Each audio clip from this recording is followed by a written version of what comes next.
Uma vida com propósitos. Autor Rick Warren. Dia 13. A adoração que agrada a Deus. Ame o Senhor, o seu Deus, de todo o seu coração, de toda a sua alma, de todo o seu entendimento e de todas as suas forças. Marcos 12:30. Deus quer você por inteiro. O Senhor não quer apenas uma parte da sua vida. Ele pede todo o seu coração, toda a sua alma, todo o seu entendimento e toda a sua força. Deus não está interessado em um comprometimento tímido, em uma obediência parcial ou nas sobras do seu tempo e do seu dinheiro. Ele deseja sua total devoção, não migalhas de sua vida. Certa vez, uma samaritana tentou argumentar com Jesus sobre o melhor momento, lugar e forma de adorar. Jesus respondeu que essas questões externas não tinham importância.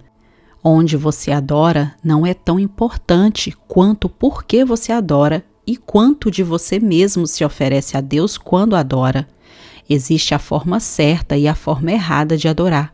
A Bíblia diz: sejamos agradecidos e adoremos a Deus de um modo que o agrade. Hebreus 12:28. O tipo de adoração que agrada ao Senhor apresenta 4 características. Deus se agrada quando nossa adoração é conforme a verdade. As pessoas frequentemente dizem: gosto de pensar em Deus como, e então descrevem o tipo de Deus que gostariam de adorar. Mas não podemos simplesmente criar uma imagem pessoal de Deus, confortável e politicamente correta, e então adorá-la. Isso é idolatria. A adoração deve ser fundamentada na verdade das Escrituras, não em nossas opiniões a respeito de Deus. Jesus disse à samaritana: os verdadeiros adoradores adorarão ao Pai em espírito e em verdade. São esses os adoradores que o Pai procura. João 4:23. Adorar em verdade significa adorar a Deus tal como Ele é verdadeiramente revelado na Bíblia. Deus se agrada quando nossa adoração é sincera. Quando Jesus diz que devemos adorar em espírito, Ele não está se referindo ao Espírito Santo, mas ao nosso espírito. Feito à imagem de Deus, somos um espírito que habita num corpo, e Deus concebeu este espírito para que se comunicasse com Ele. Adoração nada mais é que seu espírito reagindo ao Espírito de Deus. Quando Jesus diz: ame o Senhor, o seu Deus, de todo o seu coração, de toda a sua alma, está querendo dizer que a adoração deve ser genuína e sincera. Não se trata de apenas usar as palavras corretas. Você deve realmente querer dizer o que diz. O louvor sem sentimentos não é louvor em absoluto. Não passa de um insulto a Deus. Quando adoramos a Deus, Ele olha para além das nossas palavras a fim de ver a atitude do nosso coração. A Bíblia diz: o homem vê a aparência, mas o Senhor vê o coração. 1 Samuel 16:7. Uma vez que a adoração implica regozijar-se em Deus, é necessário que suas emoções estejam envolvidas. O Senhor lhe deu emoções para que você possa adorá-lo com intensidade, mas elas devem ser genuínas, não fingidas. Deus odeia a hipocrisia. Ele não quer exibicionismo, fingimento ou falsidade na adoração. Ele deseja amor sincero e verdadeiro. Podemos adorar a Deus de modo imperfeito, mas não podemos adorá-lo sem sinceridade. Logicamente, só sinceridade não é suficiente, pois você pode estar sinceramente errado. É por isso que tanto o espírito quanto a verdade são necessários. A adoração deve ser conforme a verdade genuína. A adoração agradável a Deus é profundamente emocional e profundamente doutrinária. Nela usamos o coração e a mente. Hoje em dia, muitas pessoas acham que ser comovido por uma música é o mesmo que ser tocado pelo Espírito Santo, mas são coisas diferentes. A verdadeira adoração acontece quando o seu espírito responde a Deus, não a melodia. Na verdade, algumas canções introspectivas e sentimentais impedem a adoração, pois retiram a evidência de Deus e a transferem para os nossos sentimentos. Sua maior distração na adoração é você mesmo, seus interesses e preocupações com o que os outros pensam ao seu respeito. Os cristãos discordam com frequência da forma mais apropriada ou genuína de louvar a Deus, mas essas discussões normalmente refletem apenas diferenças de formação e de personalidade. Muitas formas de louvor são mencionadas na Bíblia, entre elas confessar, cantar, colocar-se de pé, ajoelhar-se, dançar, manifestar alegria, testificar, tocar instrumentos musicais e erguer as mãos. O melhor estilo de adoração é aquele que mais genuinamente apresenta seu amor por Deus, baseado na formação e na personalidade que Ele lhe deu. Meu amigo Gary Thomas observou que muitos cristãos aparecem emperrados em uma adoração rotineira, uma rotina insatisfatória, em vez de viver uma empolgante amizade com Deus.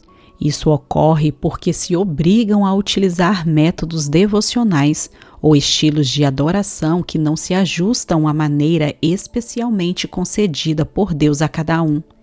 Gary raciocinou: se Deus propositadamente nos fez todos diferentes, por que deveríamos todos amar a Deus da mesma forma? Lendo obras cristãs clássicas e entrevistando os cristãos maduros, Gary descobriu que os cristãos têm utilizado caminhos variados há 2000 anos para desfrutar intimidade com Deus, ao ar livre, estudando, cantando, lendo, dançando, criando obras de arte, servindo outras pessoas, sendo solidários, desfrutando da comunhão e participando de dezenas de outras atividades. Em seu livro Sagrado Caminho, Gary identifica 9 maneiras pelas quais as pessoas se aproximam de Deus. Os naturalistas são mais motivados a amar a Deus ao ar livre, em ambientes naturais. Os sensitivos amam a Deus com os sentidos e apreciam belos cultos de adoração que envolvem a visão, o paladar, o aroma e o toque, não apenas a audição. Os tradicionalistas aproximam-se de Deus por meio de rituais, liturgias, símbolos e estruturas rígidas. Os ascetas preferem amar a Deus na solidão e com simplicidade. Os ativistas amam a Deus pelo confronto com o mal, combatendo a injustiça e trabalhando para tornar o mundo um lugar melhor. Os misericordiosos amam a Deus demonstrando seu amor a outros e suprindo as necessidades deles. Os entusiastas amam a Deus com celebrações. Os contemplativos amam a Deus por meio da adoração. E os intelectuais amam a Deus ao estudá-lo, isto é, fazendo uso da mente. Não há um modelo único de aproximação para adorar e desenvolver amizade com Deus. Uma coisa é certa, você não glorifica a Deus tentando ser alguém que Ele nunca quis que você fosse. Deus quer que você seja você mesmo. Este é o tipo de gente que o Pai está procurando, aquele que é simples e honesto na presença dele em seu culto. João 4:23. Deus se agrada quando nossa adoração é mediativa. A ordem de Jesus, ame ao Senhor de todo o seu entendimento, é repetida 4 vezes no Novo Testamento. Deus não se agrada de cantorias indiferentes, preces superficiais com frases feitas ou exclamações corriqueiras como louvado seja o Senhor, pois indicam que não conseguimos pensar em nada melhor para dizer no momento. Se a adoração for superficial, não terá valor algum. Você deve envolver a sua mente. Jesus clamou vãs repetições às orações indiferentes. Mateus 6:7. Até expressões bíblicas podem se tornar expressões banalizadas pelo uso exagerado quando então deixamos de pensar no significado. É bem mais fácil utilizar chavões ao adorar que fazer um esforço para honrar a Deus com palavras originais. É por isso que o encorajo a ler diferentes traduções e parafrases da Bíblia. Isso ampliará suas expressões de adoração. Tente louvar a Deus sem utilizar as palavras louvor, aleluia, obrigado ou amém. Em vez de dizer eu só quero louvá-lo, faça uma lista de sinônimos e use palavras novas para admirar, respeitar, valorizar, reverenciar, honrar e apreciar. Além disso, seja específico. Se alguém falasse com você e repetisse 10 vezes eu te louvo, você provavelmente pensaria, por que motivo? Você preferiria ouvir 2 elogios específicos a dezenas de generalidades imprecisas. Deus também. Outra ideia é fazer uma lista dos diferentes nomes de Deus e concentrar-se neles. Os nomes de Deus não são casuais, eles revelam diferentes aspectos do seu caráter. No Antigo Testamento, Deus se revela progressivamente a Israel, atribuindo novos nomes a si mesmo, e ele nos orienta a louvar seu nome. Deus também quer que nossas reuniões com a comunidade cristã sejam ponderadas. Paulo dedica a isso todo o capítulo 14 de 1 Coríntios e finaliza, mas tudo deve ser feito com decência e ordem, 1 Coríntios 14:40. A esse respeito, Deus insiste em que os nossos cultos sejam compreensíveis aos não cristãos, quando estes estiverem presentes em nossas reuniões de adoração. Paulo observa: se você estiver louvando a Deus em espírito, como poderá aquele que está entre os não instruídos dizer amém à sua ação de graça, visto que não sabe o que você está dizendo? Pode ser que você esteja dando graças muito bem, mas o outro não é edificado. 1 Coríntios 14, 16, 17. Ser cuidadoso ao tratar os não cristãos que visitam o culto é uma ordem bíblica. Desprezar essa ordem é tanto um ato de desobediência quanto de crueldade. Deus se agrada quando a nossa adoração é prática. A Bíblia diz: apelo que vocês deem seus corpos a Deus, que ele seja um sacrifício vivo, santo, o tipo de sacrifício que ele pode aceitar. Romanos 12:1. Por que o corpo? Por que o Senhor não diz, apresente o seu espírito? Porque sem o corpo você não pode fazer nada neste planeta. Na eternidade você irá receber um corpo novo, aperfeiçoado e aprimorado. Mas enquanto estiver neste mundo, Deus diz, dê-me o que você tem. Ele está apenas sendo prático a respeito da adoração. Você já ouviu pessoas dizerem, não poderei participar da reunião desta noite, mas estarei com vocês em espírito. Você sabe o que isso significa? Nada. É inútil. Enquanto você estiver neste mundo, o seu espírito só poderá estar onde o seu corpo estiver. Se seu corpo não está lá, você também não está. Na adoração, devemos oferecer o nosso corpo como sacrifício vivo. Normalmente associamos o sacrifício com algo morto, mas Deus quer que você seja um sacrifício vivo, que você viva por Ele. Entretanto, o problema com o sacrifício vivo é a possibilidade de ele fugir sorrateiramente do altar, o que muitas das vezes acontece.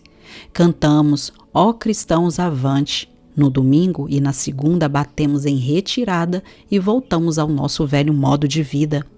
No Antigo Testamento, Deus se agradou de diversos sacrifícios de adoração, pois profetizavam o sacrifício do seu Filho por nós na cruz. Hoje, Deus também se agrada de sacrifícios de adoração diferentes, ação de graças, louvor, humildade, arrependimento, oferta em dinheiro, oração, serviço aos outros e ajuda aos necessitados. A verdadeira adoração implica um custo. Davi sabia disso e afirmou, eu não vou oferecer ao meu Senhor, o meu Deus, sacrifícios que não me custem nada. 2 Samuel 24:24. Um dos custos que a adoração tem para nós é o egocentrismo. Não se pode louvar a Deus e a si mesmo ao mesmo tempo. Você não adora para ser visto pelos outros ou para agradar a você mesmo. Ao adorar, você deliberadamente muda o foco da atenção para Deus.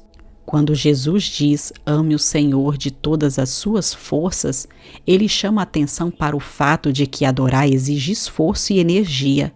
Nem sempre é conveniente ou confortável, e às vezes a adoração é um mero ato de força de vontade, um sacrifício voluntário. A adoração passiva é um paradoxo. Quando você louva o nome de Deus, mesmo sem vontade, quando sai de sua cama para adorá-lo, cansado, quando ajuda outros que estão esgotados, você está oferecendo um sacrifício de adoração a Deus, e isso é agradável a Ele. Matt Redman, líder da adoração na Inglaterra, conta como seu pastor ensinou à igreja o verdadeiro significado da adoração. Para mostrar que a adoração é mais que música, ele proibiu todos os cânticos por um período de tempo, até que eles aprendessem a adorar de outras maneiras. Ao fim daquele período, Matt escreveu a clássica canção Heart of Worship, Essência da Adoração. Trarei a ti mais do que uma canção, pois uma canção em si mesma não é o que tens pedido. Tu buscas por algo além das aparências. Tu sondas o meu coração. A essência da questão é uma questão do coração. Dia 13. Pensando sobre o meu propósito de vida. Tema para reflexão. Deus me quer por inteiro. Versículo para memorizar. Amá-lo de todo o coração, de todo o entendimento e de todas as forças, e amar ao próximo como a si mesmo é mais importante do que todos os sacrifícios e ofertas. Marcos 12:33. Pergunta para meditar: o que agrada mais a Deus neste momento? Minha adoração pública ou minha adoração em particular? O que farei a esse respeito?